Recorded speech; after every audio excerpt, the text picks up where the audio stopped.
जय हिंद दोस्तों, स्वागत है आपका एग्जाम पार यूट्यूब चैनल में। आज की क्लास में हिंदी में लेकर आए हैं आलोचना विधा से संबंधित महत्वपूर्ण क्वेश्चन आंसर। सभी लोग वीडियो को लाइक और चैनल को सब्सक्राइब अवश्य कर लीजिएगा। रोज आप सभी के लिए ये क्लास लाई जाती है, सभी लोग जल्दी से जुड़ जाइएगा। शाम को 4 बजे क्लास होती है। अगर आपके लिए हिंदी साहित्य में 6000 वस्तुनिष्ठ प्रश्नोत्तर की पीडीएफ परचेस करना 150 रुपए की है। इसी के साथ हिंदी व्याकरण की पीडीएफ और 215 कवियों और लेखकों का संपूर्ण जीवन परिचय वाली पीडीएफ, ये तीनों पीडीएफ आप सभी के लिए भी 250 रुपए में मिल जाएंगी। आप 9399553966 पर आप संपर्क करिएगा। अगर आपके लिए यूपी टीजीटी पीजीटी के मॉडल पेपर के जो है प्रैक्टिस सेट मंगवाना, मॉडल पेपर मंगवाना है, 10 सेट अभी आप सभी के लिए 99 रुपए में आप सभी के लिए उपलब्ध है। और एमपी टेट वर्ग 2 चयन परीक्षा के लिए मॉडल पेपर हैं 10 सेट, ये भी आप सभी के लिए अभी जो है 100 रुपए में मिल जाएंगी। और अगर आपके लिए इकाई 1 से 19 तक की पीडीएफ मंगवाना है तो इकाई 1 से 19 तक की पीडीएफ 200 रुपए में आप सभी के लिए उपलब्ध हैं। तो आप संपर्क करिएगा 9399553966 पर। आज का पहला क्वेश्चन यहाँ पर दिया गया है, आलोचना विधा से संबंधित क्वेश्चन है। निम्नलिखित समीक्षकों में से एक मार्क्सवादी समीक्षक कौन है? क्वेश्चन नंबर 40 में आप सभी के लिए यहाँ पर चयन करना है, बताइए। 40 में मार्क्सवादी समीक्षक आप सभी के लिए यहाँ पर बताना है कौन माने जाते हैं। तो आप सभी का यहाँ पर सही आंसर है रामविलास शर्मा जी जो है ये मार्क्सवादी समीक्षक के रूप में जाने जाते हैं। इनकी रचना में प्रेमचंद, भारतेंदु युग, निराला, प्रगति और परंपरा, साहित्य और संस्कृति, प्रेमचंद और उनका युग, आचार्य रामचंद्र शुक्ल और हिंदी आलोचना। नंद दुलारे वाजपेयी के संबंध में सही बताने आप सभी के लिए। नंद दुलारे वाजपेयी ने प्रसाद पंत और निराला को छायावाद के बृहत्तरी के रूप में प्रतिष्ठित किया है। नंद दुलारे वाजपेयी ने रामचंद्र शुक्ल की लोकमंगल परक आलोचना दृष्टि का समर्थन किया है। नंद दुलारे वाजपेयी छायावादी अथवा स्वच्छंदतावादी आलोचक थे, या फिर नंद दुलारे वाजपेयी छायावाद के रागात्मक प्रभाव से अप्रभावित हैं। तो आप सभी का यहाँ पर 1 और 3 सही आंसर है। यहाँ पर ए वाला और एक वाला विकल्प 1 और 3 आप सभी का यहाँ पर सही आंसर है। तो बी वाला जो विकल्प है वह आप सभी का यहाँ पर सही आंसर होगा। अगला क्वेश्चन यहाँ पर क्या दिया गया है? क्वेश्चन नंबर 42 है कि मैं साहित्य को मनुष्य की दृष्टि से देखने का पक्षपाती हूँ, जो बागजाल मनुष्य को दुर्गति, हीनता और परमुखापेक्षता से न बचा सके, जो उसकी आत्मा को तेजोद्दीप न बना सके, जो उसके हृदय को पर दुख कातर और संवेदनशील न बना सके, उसे साहित्य कहने मुझे संकोच होता है। यह कथन किनका है? अभिनव जी, छवि शंकर जी, कंचन जी, प्रियंका जी, किनका ये कथन माना जाता है? ये आप सभी के लिए यहाँ पर चयन करना है। क्वेश्चन नंबर 42 में आप सभी का यहाँ पर हजारी प्रसाद द्विवेदी आप सभी का यहाँ पर सही आंसर होंगे। हजारी प्रसाद द्विवेदी आप सभी का यहाँ पर सही आंसर है। अगला क्वेश्चन यहाँ पर दिया गया, उपनिवेश में स्त्री की लेखिका कौन है? ये किनकी रचना? प्रभा खेतान, नासिरा शर्मा, क्षमा शर्मा या ममता कालिया? इनमें से आप सभी के लिए बता रहे कंचन जी, मंजू जी, प्रमोद जी। उपनिवेश में स्त्री की लेखिका कौन मानी जाती है? 43 में प्रभा खेतान आप सभी का यहाँ पर सही आंसर है। प्रभा खेतान की आलोचनात्मक रचना है। औरत के लिए औरत नासिरा शर्मा की कृति है। और सती का समय, स्त्रीत्ववादी विमर्श, समाज और साहित्य क्षमा शर्मा की रचना है। और खाटी घरेलू औरत ममता कालिया की एक आलोचनात्मक रचना है। निराला की साहित्य साधना के लेखक कौन है? 44 में आप सभी के लिए यहाँ पर चयन करना है, बबीता जी, सीमा जी। क्या होगा सही आंसर? निराला की साहित्य साधना के लेखक कौन है?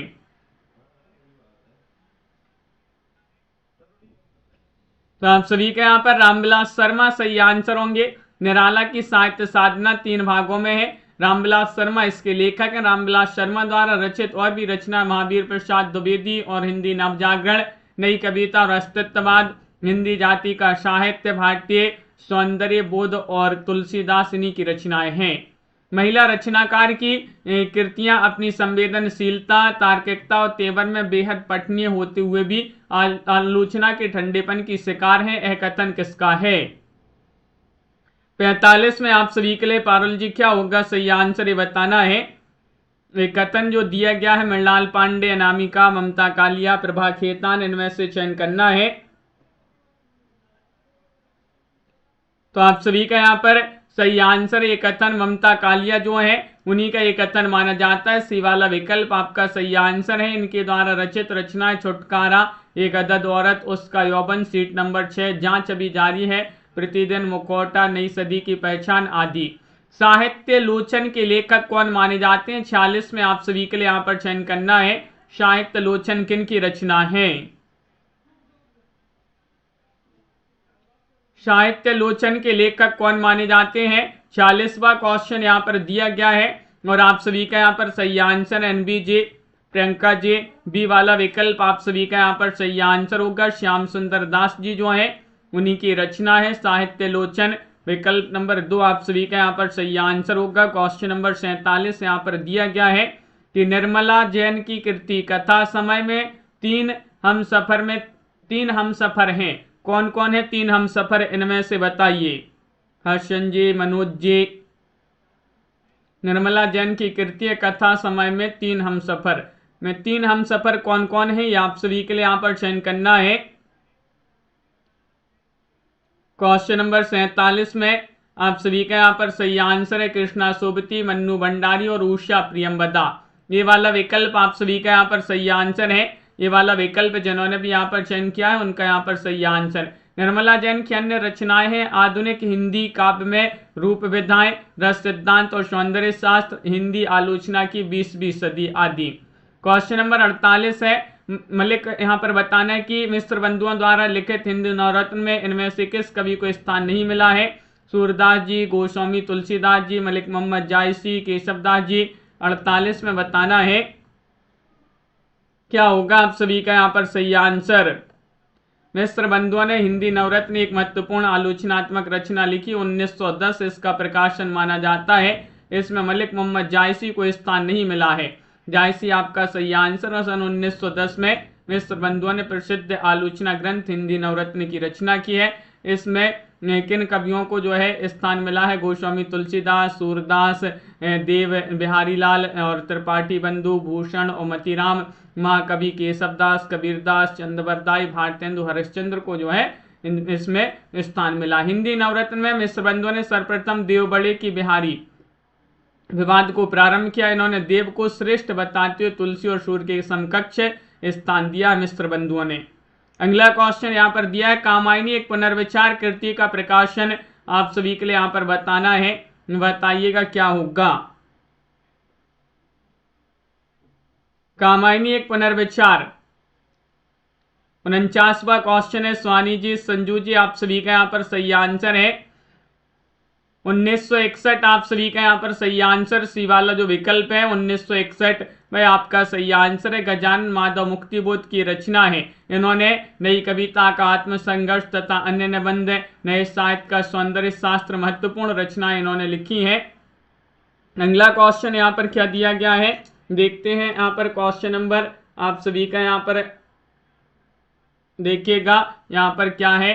क्वेश्चन आप सभी का यहाँ पर 50 है। मुक्तिबोध रचनावली का संपादन किया है किन्होंने? भारत भूषण अग्रवाल, रामचंद्र शुक्ल, विजय बहादुर सैन, नेमीचंद्र जैन। 50 में आप सभी लोग यहाँ पर बताइए मुक्तिबोध रचनावली का संपादन किसने किया है? अनीता जी, रेखा जी, आप सभी का यहाँ पर सही आंसर होगा नेमीचंद्र जैन जी जो है वह आप सभी का यहाँ पर सही आंसर है। नेमीचंद्र जैन प्रमुख प्रगतिवादी या मार्क्सवादी आलोचक हैं। इनकी आलोचनात्मक कृतियों में अधूरे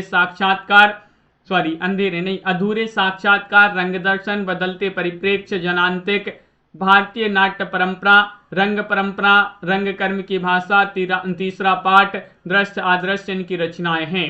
मुक्तिबोध को गहन अनुभूति और तीव्र इंद्रिय बोध का कवि कहा जाता है। ये क्वेश्चन याद रखिएगा। और मुक्तिबोध ने अपनी कविताओं में फैंटेसी का सृजनात्मक प्रयोग किया है। मुक्तिबोध की चर्चित कविता अंधेरे में एक लंबी कविता मानी जाती है जो कि पूछी जाती है। मुक्तिबोध की लंबी कविता अंधेरे में। सौष्ठववादी आलोचक किसको कहा जाता है? 51 में आप सभी के लिए यहाँ पर बताना है। श्याम सुंदर दास, महावीर प्रसाद द्विवेदी, नंदुलारे वाजपेयी, बाबू गुलाब राय। 51 में आप सभी का यहाँ पर सही आंसर क्या होगा? प्रियंका जी, सौष्ठववादी आलोचक किन्हें कहा जाता है?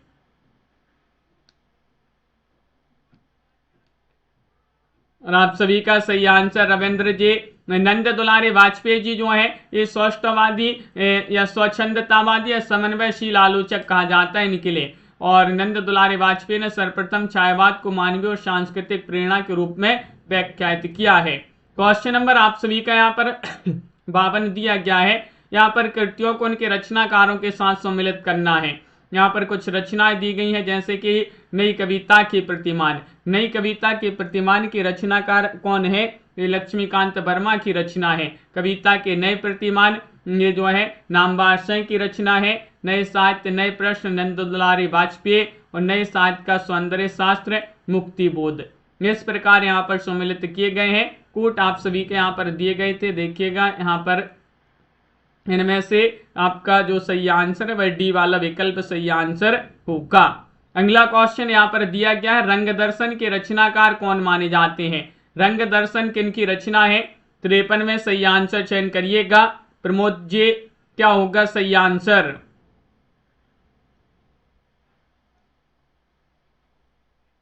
रंग दर्शन किनकी रचना है? 4 विकल्प यहाँ पर दिए गए हैं। नेमीचंद्र जैन आप सभी का यहाँ पर सही आंसर होंगे। रंग दर्शन के रचनाकार नेमीचंद्र जैन है। इनका जन्म 1919 में, निधन 2005 में हो गया था। इनकी रचना में अभी अपन ने इनकी रचना पढ़ी थी। असंगत विकल्प का चयन करना है। कौन सा विकल्प असंगत है? देव और बिहारी पद्मसेन शर्मा, बिहारी और देवलाला भगवान दीन, कविवर बिहारी जगन्नाथ दास रत्नाकर, बिहारी की बाग विभूति विश्वनाथ प्रसाद मिश्र। रीता जी बताइए। असंगत विकल्प बताना है तो देव और बिहारी पद्मसेन शर्मा, ये वाला विकल्प आप सभी के यहाँ पर असंगत हो जाएगा। पद्मसेन शर्मा ने बिहारी सतसई तुलनात्मक अध्ययन नामक ग्रंथ लिखा है। देव और बिहारी नामक पुस्तक पंडित कृष्ण बिहारी मिश्र ने लिखी है। यह रचना देव और बिहारी में कौन अधिक श्रेष्ठ है, इस विवाद के संबंध में ये रचना लिखी गई है। क्वेश्चन नंबर 55 है, प्रेमचंद को कबीर के बाद हिंदी का सबसे बड़ा व्यंग्यकार किसने माना है? क्वेश्चन नंबर 55 में रागिनी जी, क्या होगा सही आंसर? दीवान पाठक जी। अमृतलाल नागर, रामविलास शर्मा, हजारी प्रसाद द्विवेदी, भीष्म साहिनी, इनमें से आप सभी के लिए बताने प्रेमचंद को कबीर के बाद हिंदी का सबसे बड़ा व्यंग्यकार रामविलास शर्मा जी ने माना है। बी वाला विकल्प आप सभी का यहाँ पर सही आंसर है। रामविलास शर्मा आप सभी का यहाँ पर सही आंसर होंगे। हिंदी के मार्क्सवादी समीक्षक आप सभी के लिए यहाँ पर 56 में चयन करना है। आचार्य रामचंद्र शुक्ल हैं, डॉक्टर नगेंद्र हैं, डॉक्टर नामवर सिंह हैं, नंद दुलारे वाजपेयी हैं। रीता जी, क्या होगा सही आंसर? हिंदी के मार्क्सवादी समीक्षक माने जाते हैं डॉक्टर नामवर सिंह। डॉक्टर नामवर सिंह आप सभी का यहाँ पर सही आंसर है। इनकी रचनाओं में हिंदी के विकास में अपभ्रंश का योग, छायावाद, इतिहास और आलोचना, आधुनिक साहित्य की प्रवृत्तियां, कहानी, नई कहानी आदि महत्वपूर्ण रचनाएं हैं। डॉक्टर नगेंद्र और रामचंद्र शुक्ल को रसवादी आलोचक माना जाता है और डॉक्टर नगेंद्र की आलोचना में भारतीय और पाश्चात्य का समन्वय मिलता है। नंद दुलारे वाजपेयी समन्वयशील, स्वच्छंदतावादी, सौष्ठववादी आलोचक माने जाते हैं। आप सभी का यहाँ पर क्वेश्चन नंबर 57 यहाँ पर दिया, प्रसंग गर्भत्व इनके गद्य की निजी विशेषता है। इनकी भाषा सरल और व्यंजनापूर्ण है, बीच बीच में हास्य और व्यंग्य भी है। यह कथन किसके प्रति है? बताइएगा क्या होगा सही आंसर। अनबी जी, अभी तो जो है एमपी टेट वर्ग 2 चयन परीक्षा की जो डेट है वह 20 अप्रैल ही है। 57 में आप सभी का यहाँ पर गुलेरी जी सही आंसर है। ये कथन जो है किसके विषय में? तो गुलेरी जी आपका सही आंसर होगा। रामचंद्र शुक्ल जी का ये कथन गुलेरी जी के विषय में। और अगला क्वेश्चन यहाँ पर दिया गया है, क्वेश्चन नंबर 58 है। उनकी आलोचना की प्रमुख विशेषता है उनकी अनाविल दृष्टि और निर्मल विवेचन। यह कथन किस आलोचक के प्रति है? ये आप सभी के लिए यहाँ पर बताना है। बताइए। क्वेश्चन नंबर 58 में आप सभी के लिए यहाँ पर सही आंसर बताना है। तो विश्वनाथ प्रसाद मिश्र आप सभी के यहाँ पर सही आंसर होंगे। विश्वनाथ प्रसाद मिश्र के प्रति बच्चन से है ने हिंदी साहित्य का दूसरा इतिहास में यह कथन लिखा है। अगला क्वेश्चन यहाँ पर क्या दिया गया है, क्वेश्चन नंबर 59वां क्वेश्चन यहाँ पर कुमुदजी 59वां क्वेश्चन है, कबीर और तुलसी भाषा में एक मिशन के तहत लिख रहे थे, यह कथन किनका है बताइए। रामचंद्र शुक्ल है, हजारी प्रसाद द्विवेदी, रामविलास शर्मा, बच्चन से है, क्या होगा सही आंसर।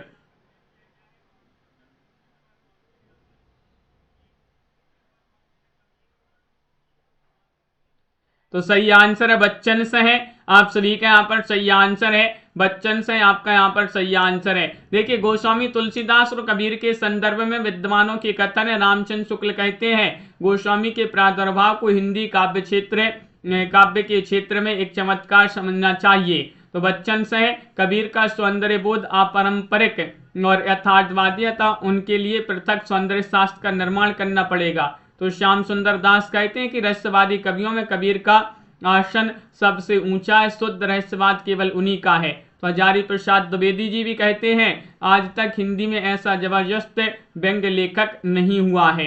क्वेश्चन नंबर आप सभी का यहाँ पर 60 दिया गया है, आज के व्यापक सामाजिक संबंधों के संदर्भ में जीने वाले व्यक्ति के माध्यम से मुक्तिबोध ने अंधेरे में कविता में अस्मिता की खोज को नाट्य रूप दिया है, एक कथन के सालोचक का है बताइए।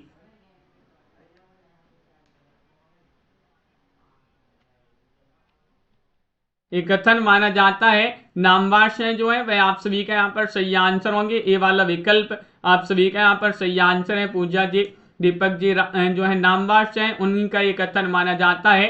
अगला क्वेश्चन यहाँ पर देखिएगा, क्वेश्चन नंबर 61 है, आज का हिंदी निबंध साहित्य अधिकांश में आलोचना की ओर दौड़ा जा रहा है, आजकल आचारत्व की चाह रीति काल से भी कुछ बड़ी चढ़ी है, यह किसका कथन है।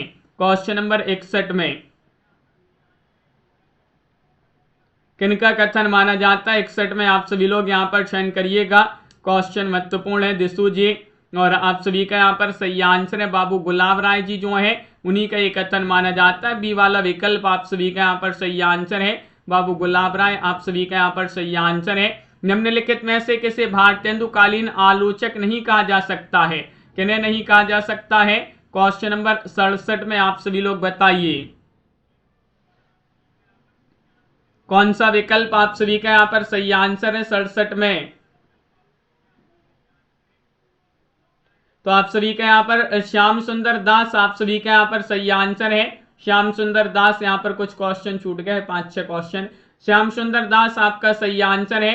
हिंदी में आलोचना का सूत्रपात बाबू श्याम सुंदर दास ने किया है, साहित्यालोचन, भाषा विज्ञान, हिंदी भाषा का विकास इनकी महत्वपूर्ण आलोचनात्मक रचनाएं हैं। किस रचनाकार की भाषा परिमार्जित खड़ी बोली है, जिसमें भाषा के दो रूप प्रांजल व्यवहारिक भाषा तथा संस्कृत निष्ठ शास्त्रीय का प्रयोग दिखाई देता है। 68 में आप सभी के लिए यहाँ पर बताने श्याम सुंदर दास, श्रीधर पाठक, माखनलाल चतुर्वेदी, हजारी प्रसाद द्विवेदी, सुनैना जी, सुनीता जी, क्या होगा सही आंसर। 68वां क्वेश्चन यहाँ पर दिया गया है, हजारी प्रसाद द्विवेदी आप सभी का यहाँ पर सही आंसर होंगे।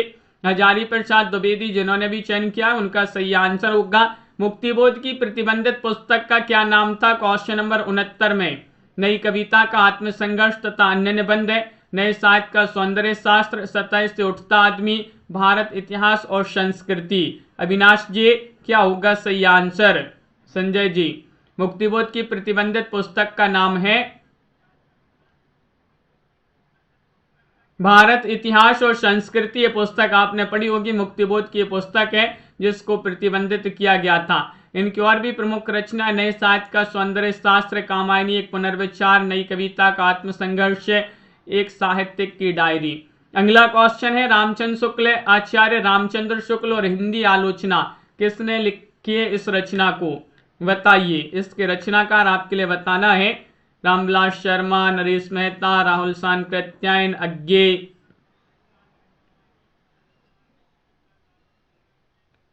सही आंसर होगा इनमें से आप सभी का यहाँ पर रामविलास शर्मा जी सही आंसर है। ए वाला विकल्प जो है रामविलास शर्मा वह आपका सही आंसर। इनकी और भी रचनाएं हैं, प्रेमचंद प्रगतिशील साहित्य की समस्याएं, निराला की साहित्य साधना, भाग्य की जीवनी है, निराला की साहित्य साधना भाग 2 आलोचना, निराला की साहित्य साधना भाग 3 पत्राचार संग्रह वृद्ध भूमिका, महावीर प्रसाद द्विवेदी और हिंदी नवजागरण इन्हीं की रचनाएं मानी जाती है। क्वेश्चन नंबर आप सभी का यहाँ पर 71वां क्वेश्चन है, किस रचनाकार ने अपना प्रथम आलोचनात्मक लेख निराला जी की कविता लिखा जो चर्चित पत्रिका चांद में प्रकाशित हुआ? 71 में बताइए। इनमें से आप सभी का यहां पर सही आंसर क्या है? तो डॉक्टर रामविलास शर्मा जी आप सभी का यहां पर सही आंसर है। डॉक्टर रामविलास शर्मा आप सभी का यहाँ पर सही आंसर है। इन्होंने महत्वपूर्ण रचनाएं लिखी, अभी अपन ने पढ़ा था। और रामविलास शर्मा की आलोचना को ध्वंसात्मक आलोचना कहा जाता है। रामविलास शर्मा एक मार्क्सवादी आलोचक है। रामचंद्र शुक्ल के बाद डॉक्टर रामविलास शर्मा एक ऐसे आलोचक के रूप में स्थापित होते हैं जो भाषा, साहित्य और समाज को एक साथ रखकर मूल्यांकन करते हैं। भारतीय साहित्य के इतिहास की समस्याएं रचना किसने लिखी है? क्वेश्चन नंबर 72 में बताइएगा। वीडियो को लाइक भी करते जाइएगा सभी लोग जिन्होंने अभी तक लाइक नहीं किया है। और सोना जी आप सभी का यहाँ पर सही आंसर है, भारतीय साहित्य के इतिहास की समस्याएं। ये रचना रामविलास शर्मा जी जो है उन्हीं की रचना मानी जाती है। डी वाला विकल्प आप सभी का यहाँ पर सही आंसर है, रामविलास शर्मा। अगला क्वेश्चन यहाँ पर देखिएगा। क्वेश्चन नंबर आप सभी का यहाँ पर 73 दिया गया है। ज्ञान राशि के संचित कोष का ही नाम साहित्य है, एक इनका कथन माना जाता है। क्वेश्चन नंबर 73 में भारतेंदु जी, आचार्य शुक्ल, बालकृष्ण भट्ट, महावीर प्रसाद द्विवेदी, इनमें से आप सभी के लिए बताना है ज्ञान राशि के संचित कोष ही का नाम साहित्य है। ये कथन 73 में आप सभी का यहाँ पर महावीर प्रसाद द्विवेदी सही आंसर होंगे। आचार्य महावीर प्रसाद द्विवेदी का ये कथन है। क्वेश्चन नंबर आप सभी का यहाँ पर देखिएगा अगला क्या दिया गया है। क्वेश्चन आप सभी का यहाँ पर 74 है कि देव और बिहारी किसकी पुस्तक है? क्वेश्चन यहाँ पर महत्वपूर्ण दिया गया। अब भी अपन ने इस क्वेश्चन को पढ़ा भी था। देव और बिहारी किन की रचना है? निशा जी, सभी लोग लाइक अवश्य करते जाएं इस क्लास को। कृष्ण बिहारी मिश्र जी जो है वह आप सभी का यहाँ पर सही आंसर है। इस पुस्तक में देव को बिहारी से बड़ा कवि सिद्ध किया गया है। लाला भगवान दीन ने बिहारी और देव नाम से आलोचनात्मक पुस्तक लिखी है जिसमें बिहारी को देव से बड़ा जो है सिद्ध किया गया है। अगला क्वेश्चन यहाँ पर क्या दिया गया है? निम्न में से किस लेखक को आलोचना के क्षेत्र में सम्राट माना जाता है? क्वेश्चन नंबर 75 में बताना है कौन सा विकल्प आप सभी का सही आंसर होगा। किस लेखक को आलोचना के क्षेत्र में सम्राट माना जाता है? तो आचार्य रामचंद्र शुक्ल जी हैं, इन्हीं को माना जाता है। हिंदी आलोचना का विकास भारतेंदु युग से हुआ, जबकि शुद्ध आलोचना की शुरुआत शुक्ल युग से ही मानी जाती है। गुण दोष के कथन से आगे बढ़कर कवियों की विशेषता और अंतः प्रवृत्ति की छानबीन की ओर ध्यान सबसे पहले शुक्ल जी ने ही दिया। नलिन बलोचन शर्मा जी लिखते हैं, शुक्ल जी से बड़ा समीक्षक संभवतः उस युग में किसी भी भारतीय भाषा में नहीं था। कौन लिखता है? नलिन बलोचन शर्मा। विद्यापति की कविता का स्थापत्य श्रृंगारिक है, उसे आध्यात्मिक कहना, खजुराहों के मंदिरों को आध्यात्मिक कहना है। इस पंक्ति के लेखक कौन है? किनकी ये पंक्ति मानी जाती है? क्वेश्चन नंबर 76 में सही आंसर बताइएगा।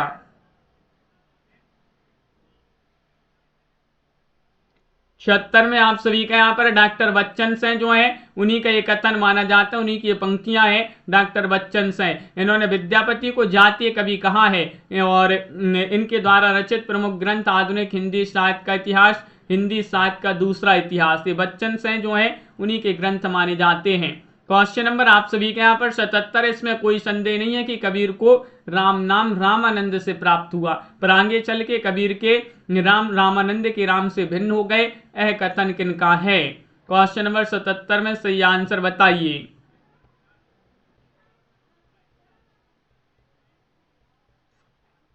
इनमें से आप सभी का यहाँ पर सही आंसर है कि ये कथन तो आचार्य रामचंद्र शुक्ल जी का कथन माना जाता है। बी वाला विकल्प आप सभी का यहाँ पर सही आंसर होंगे, आचार्य रामचंद्र शुक्ल आप सभी का यहाँ पर सही आंसर है। क्वेश्चन नंबर आप सभी का यहाँ पर 78वां क्वेश्चन है, छायावाद पुस्तक के लेखक कौन है?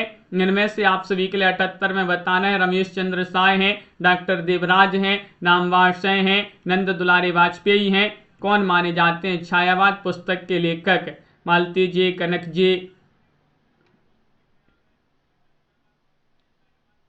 छायावाद पुस्तक के लेखक हैं नामवर सिंह हैं। विकल्प आप सभी के यहाँ पर सी वाला विकल्प सही आंसर है।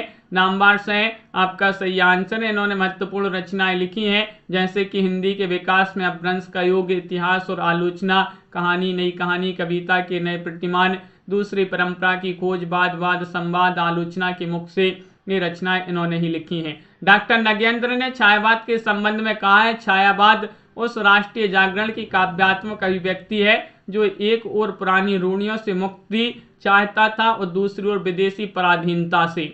नई समीक्षा के केंद्र में कौन है? क्वेश्चन नंबर 79 में बताना है कृतिकार है, कृति है, समाज है, युगीन परिस्थितियां हैं। अर्चना जी बताइए क्या होगा आप सभी का यहाँ पर सही आंसर? नई समीक्षा के केंद्र में कौन है? तो कृति आप सभी का यहाँ पर सही आंसर है, कृति है। नई समीक्षा आधुनिक भावों से संपर्क होती है। नई समीक्षा आज के परिवेश में व्याप्त विसंगतियों, तनाव, असहायता, निरुद्देश्यता, एकाकीपन, अजनबीपन, ऊब आदि का साक्षात करते हुए एवं अस्मिता के संकर को झेलते हुए एक सीमा तक अनुभूति की प्रामाणिकता और व्यक्तित्व की अद्वैतता को स्वीकार कर मानव मुक्ति का मार्ग खोजती है तथा रचना को भाषिक सर्जना मानकर काव्य भाषा के विश्लेषण पर विशेष बल देती है। मनुष्य ही साहित्य का लक्ष्य है। यह किस आलोचक की स्थापना है? अस्थि में आप सभी के लिए यहाँ पर बताना है। बताइएगा क्या होगा सही आंसर? मनुष्य ही साहित्य का लक्ष्य है, यह किस आलोचक की स्थापना है? अस्थि में आप सभी के लिए चयन करना है। तो आचार्य हजारी प्रसाद द्विवेदी आप सभी का यहाँ पर सही आंसर होंगे। हजारी प्रसाद द्विवेदी जिन्होंने भी चयन किया उनका सही आंसर है। रामचंद्र शुक्ल जी कहते हैं हमें अपनी दृष्टि से दूसरे देशों के साहित्य को देखना होगा, दूसरे देशों की दृष्टि से अपने साहित्य को नहीं। तो नामवर सिंह कहते हैं कि चरम व्यक्तिवाद ही प्रयोगवाद का केंद्र बिंदु है। तो रामविलास शर्मा जी क्या कहते हैं? भक्ति आंदोलन एक जातीय और जनवादी आंदोलन है। ये रामविलास शर्मा जी ने कहा है। निम्नलिखित में से किस विद्वान ने कहा है कि मनोवैज्ञानिक तत्व के अनुसार हार की मनोवृत्ति में दो बातें संभव हैं, या तो अपनी आध्यात्मिक श्रेष्ठता दिखाना या भोग विलास में पढ़कर हरि को भूल जाना। भक्ति काल में लोगों में प्रथम प्रकार की प्रवृत्ति पाई गई। ये आप सभी के लिए बताने किस विद्वान ने लिखा है, कथन किनका है, इनमें से आप सभी के लिए चयन करना है। 81वां क्वेश्चन है। कथन बाबू गुलाब राय जी जो है वह आप सभी का यहाँ पर सही आंसर है। बाबू गुलाब राय आप सभी का यहाँ पर सही आंसर होंगे। क्वेश्चन नंबर आप सभी का यहाँ पर 82वां क्वेश्चन है। साहित्य मनुष्य के अंतर का उच्छलित आनंद है जो उसके अंतर में अटाए नहीं अट सका था। साहित्य का मूल यही आनंद का अतिरेक है। उच्छलित आनंद के अतिरेक से उद्भूत सृष्टि सच्चा साहित्य है। साहित्य संबंधी अवधारणा किनकी है? रामचंद्र शुक्ल, नंदुलारे वाजपेयी, डॉक्टर नगेंद्र, हजारी प्रसाद द्विवेदी।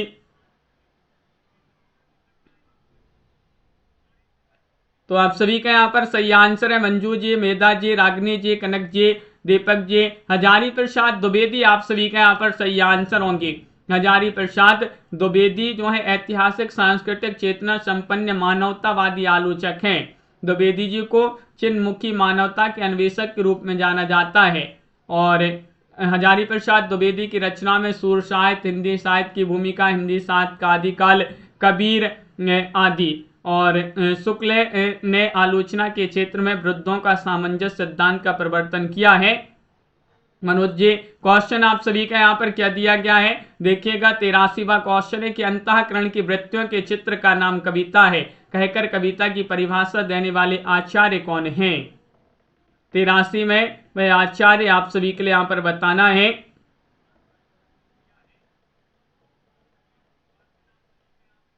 कौन सा विकल्प आप सभी का यहाँ पर सही आंसर होगा? तो आप सभी का यहाँ पर सही आंसर है महावीर प्रसाद द्विवेदी। महावीर प्रसाद द्विवेदी आप सभी का यहाँ पर सही आंसर है। महावीर प्रसाद द्विवेदी को हिंदी का प्रथम लोकवादी आचार्य माना जाता है। इनका जन्म रायबरेली के दौलतपुर गांव में हुआ था। महावीर प्रसाद द्विवेदी के अनुदित और मौलिक लगभग 80 ग्रंथ हैं। अगला क्वेश्चन यहाँ पर क्या दिया है, क्वेश्चन आप सभी का यहाँ पर देखिएगा 84वां क्वेश्चन है, आचार्य हजारी प्रसाद द्विवेदी के निबंधों की भाषा किस प्रकार की है? सरल है, लाक्षणिक हिंदी है, सरल हिंदी है, अलंकृत अलंकार युक्त हिंदी है, संस्कृत निष्ठ हिंदी है, बताइए। निशा जी, साधना जी,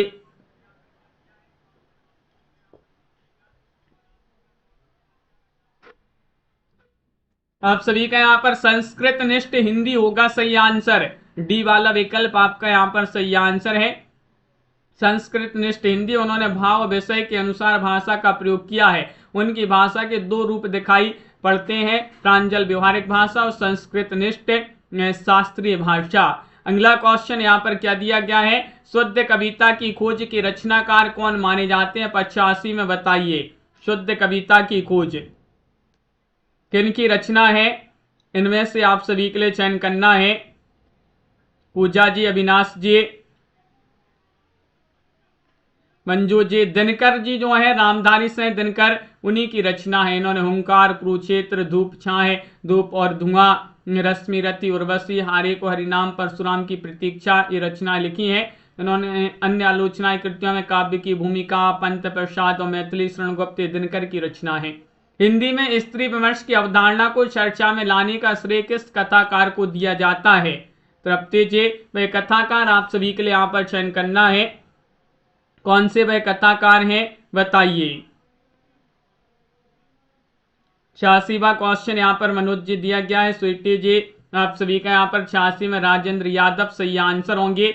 राजेंद्र यादव द्वारा रचित स्त्री विमर्श आलोचनात्मक ग्रंथ में आदमी की निगाह में औरत, औरत उत्तर कथा, अतीत होती सदी और स्त्री का भविष्य, ये इनकी आलोचनात्मक रचनाएं हैं। लाला श्रीनिवास दास के संयोगिता स्वयंवर की सच्ची समालोचना किसने की थी? बताइएगा, क्या होगा सही आंसर? 87 में हिंदी लिटरेचर, आप सभी का यहाँ पर 87 में सही आंसर रामचंद्र शुक्ल, भारतेंदु जी, बद्री नारायण चौधरी या फिर बालकृष्ण भट्ट। तो बालकृष्ण भट्ट आप सभी का यहाँ पर सही आंसर है। विकल्प नंबर डी वाला विकल्प आप सभी का यहाँ पर सही आंसर है। बालकृष्ण भट्ट को आधुनिक हिंदी में व्यवहारिक आलोचना का जनक माना जाता है। यहाँ पर जी अगला क्वेश्चन यहाँ पर दिया गया 88वां क्वेश्चन है, काव्यानुभूति की जटिलता चित्तवृत्तियों की संख्या पर निर्भर नहीं बल्कि संवादी विसंवादी प्रवृत्तियों के द्वंद्व पर निर्भर है। यह कथन किनका होगा? बताइएगा। क्वेश्चन नंबर 88 में सही आंसर, इनमें से आप सभी के लिए चयन करना है। तो आचार्य रामचंद्र शुक्ल जी जो है वह आप सभी का यहाँ पर सही आंसर रामचंद्र शुक्ल जी का एक कथन है। अनंत जी, रसात्मक शब्दार्थी काव्य और उसकी छंदोमय विशिष्ट विधा आधुनिक अर्थ में कविता है, ये कहते हैं कौन? डॉक्टर नगेंद्र जी। हिंदी साहित्य में शुक्ल जी का वही महत्व है जो उपन्यासकार प्रेमचंद या कवि निराला का है। यह कथन किनका है? नंद दुलारे वाजपेयी, रामविलास शर्मा, डॉक्टर नगेंद्र, डॉक्टर दीनदयाल गुप्त। इनमें से बताना है। हिंदी साहित्य में शुक्ल जी का वही महत्व जो उपन्यासकार प्रेमचंद या कवि निराला का, एक कथन बताने किनका कथन है? सुनैना जी। तो आप सभी का यहाँ पर रामविलास शर्मा जी जो हैं उन्हीं का एक कथन माना जाता है, डॉक्टर रामविलास शर्मा। हिंदी नाटक उद्भव और विकास के लेखक कौन है? क्वेश्चन नंबर 90 में आप सभी लोग चयन करिएगा। हिंदी नाटक उद्भव और विकास के रचनाकार कौन माने जाते हैं?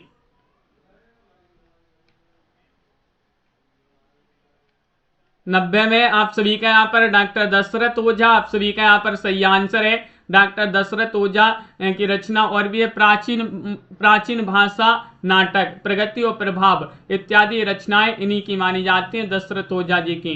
कविता की तीसरी आंख के रचनाकार कौन है? 91वां क्वेश्चन यहाँ पर दिया गया है। शेर जंग गर्ग हैं, मृदुला गर्ग हैं, प्रभाकर श्रोत्रिय हैं, कोई नहीं है इनमें से। क्या होगा सही आंसर? क्वेश्चन नंबर 91 में कविता की तीसरी आंख के रचनाकार प्रभाकर श्रोत्रिय जो है वही माने जाते हैं। विकल्प नंबर सी आप सभी का यहाँ पर सही आंसर है। इन्होंने और भी आलोचनात्मक रचनाएं लिखी हैं।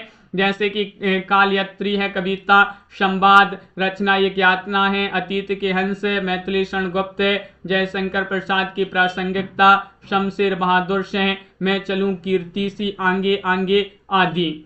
अनित्य उसके हिस्से की धूप, चित्तकोबरा ये मृदुला गर्ग जी के उपन्यास हैं। हिंदी आलोचना का इतिहास कौन से काल से माना जाता है? क्वेश्चन नंबर 92 में बताना है।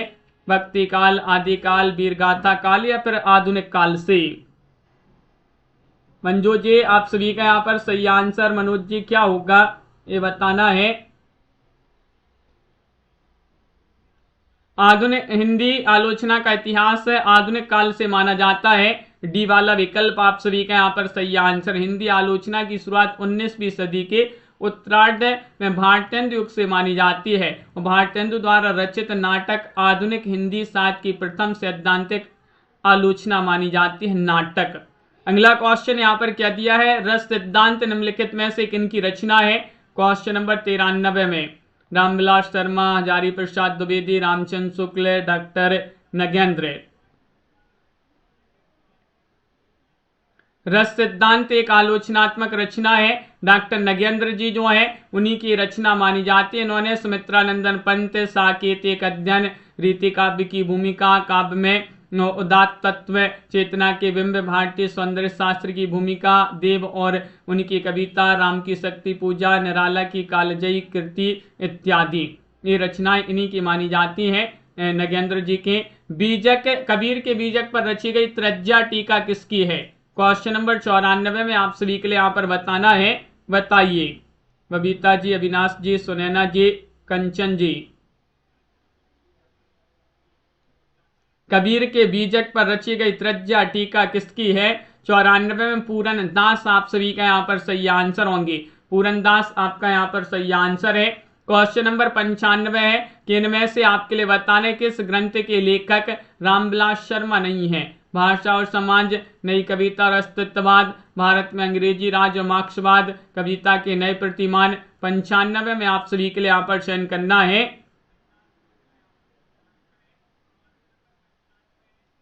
किस ग्रंथ के लेखक रामविलास शर्मा नहीं है? कविता के नए प्रतिमान ये रचना अभी अपन ने पढ़ी थी। ये रचना नामवारशय की रचना है।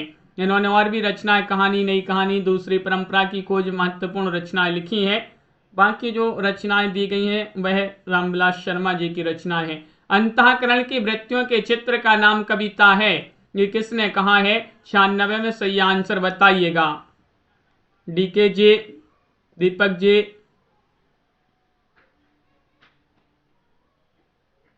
तो आप सभी का यहाँ पर सही आंसर है महावीर प्रसाद द्विवेदी। आपका यहाँ पर सही आंसर है महावीर प्रसाद द्विवेदी का एक कथन, जिस प्रकार आत्मा की मुक्त अवस्था ज्ञान दशा कहलाती है उसी प्रकार हृदय की मुक्त अवस्था रस दशा कहलाती है। हृदय की मुक्ति की साधना के लिए मनुष्य की वाणी जो शब्द विधान करते आई है उसे कविता कहते हैं। ये कौन कहता है? रामचंद्र शुक्ल जी कहते हैं। आत्माराम के छद्म नाम से आचार्य महावीर प्रसाद द्विवेदी की आलोचना किसने की थी? इनमें से आप सभी के लिए बताना है 97 में। क्या होगा सही आंसर? 97वां क्वेश्चन यहाँ पर दिया गया है। और बाबू बाल मुकुंद गुप्त आप सभी का यहाँ पर सही आंसर होंगे। बाबू बाल मुकुंद गुप्त आप सभी का यहाँ पर सही आंसर है। 98वां क्वेश्चन यहाँ पर दिया गया है। यदि द्विवेदी जी ना उठ खड़े होते तो जैसी अवस्थित व्याकरण विरुद्ध रूढ़ पटांग भाषा चारों ओर दिखाई पड़ी थी उसकी परंपरा जल्द न रुकती। यह कथन किनका माना जाता है? बताइए। ये कथन है किनका? आप सभी का यहाँ पर सही आंसर है आचार्य रामचंद्र शुक्ल जी जो है उन्हीं का एक कथन माना जाता है, आचार्य रामचंद्र शुक्ल। रचना यदि जीवन के अर्थ का विस्तार करती है तो आलोचना रचना के अर्थ का। यह कथन किस आलोचक का है? 99 में बताइएगा। रचना यदि जीवन के अर्थ का विस्तार करती है तो आलोचना रचना के अर्थ का। कथन किस आलोचक का है? रामस्वरूप चतुर्वेदी आप सभी का यहाँ पर सही आंसर होंगे।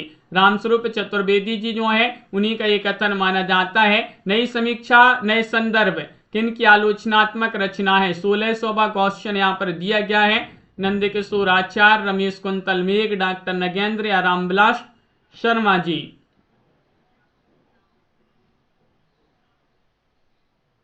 नई समीक्षा नए संदर्भ किसकी आलोचनात्मक कृति है? तो डॉक्टर नगेंद्र जी जो है वह आप सभी का यहाँ पर सही आंसर होंगे। इस प्रकार आज की क्लास में महत्वपूर्ण क्वेश्चन आंसर थे। रोज शाम को 4 बजे क्लास लाई जाती है। अगर आपके लिए हिंदी साथ में 6000 वस्तुनिष्ठ प्रश्न की पीडीएफ परचेस करना 150 रुपये में पीडीएफ मिल जाएगी। हिंदी व्याकरण की पीडीएफ 100 रुपये में, हिंदी के 215 कवियों का संपूर्ण जीवन परिचय वाली पीडीएफ भी 100 रुपये में। ये तीनों पीडीएफ 250 रुपये में उपलब्ध है। 9399553966 पर आप संपर्क करिएगा। अगर आपके लिए यूपी टीजीटी पीजीटी के मॉडल पेपर के सेट मंगवाना है तो ये 10 सेट 100 रुपये में मिल जाएंगे। नंबर दिया गया है, संपर्क करिएगा। एमपी टेट वर्ग 2 चयन परीक्षा के लिए मॉडल पेपर के 10 सेट अभी आपके लिए 100 रुपये में है। ये जो नंबर दिया गया है इस पर आप संपर्क करिएगा। अगर एमपी टेट वालों के लिए इकाई 1 से 19 तक की पीडीएफ मंगवाना है वर्ग 2 वालों के लिए तो ये 200 रुपये में ये पीडीएफ अभी आप सभी के लिए हिंदी साहित्य, हिंदी व्याकरण और 11 से 19 तक की पीडीएफ मिल जाएंगी। तो आप संपर्क कर लें एक बार 9399553966 पर। और रोज आप सभी के लिए क्लास लाई जाती है शाम को 4 बजे। इसके बाद आपकी जो क्लास होगी वह होगी रात्रि में 9 बजे। 9 बजे हिंदी साहित्य में महत्वपूर्ण क्वेश्चन आंसर आप सभी के लिए करवाए जाते हैं। हाँ कंचन जी, तो सभी लोग इन क्लासों को ज्वाइन करिएगा और वीडियो को लाइक और शेयर अवश्य करते जाइएगा सभी लोग। मिलते हैं अगली क्लास में महत्वपूर्ण क्वेश्चन आंसर के साथ। सभी के लिए बहुत बहुत धन्यवाद और सभी के लिए जय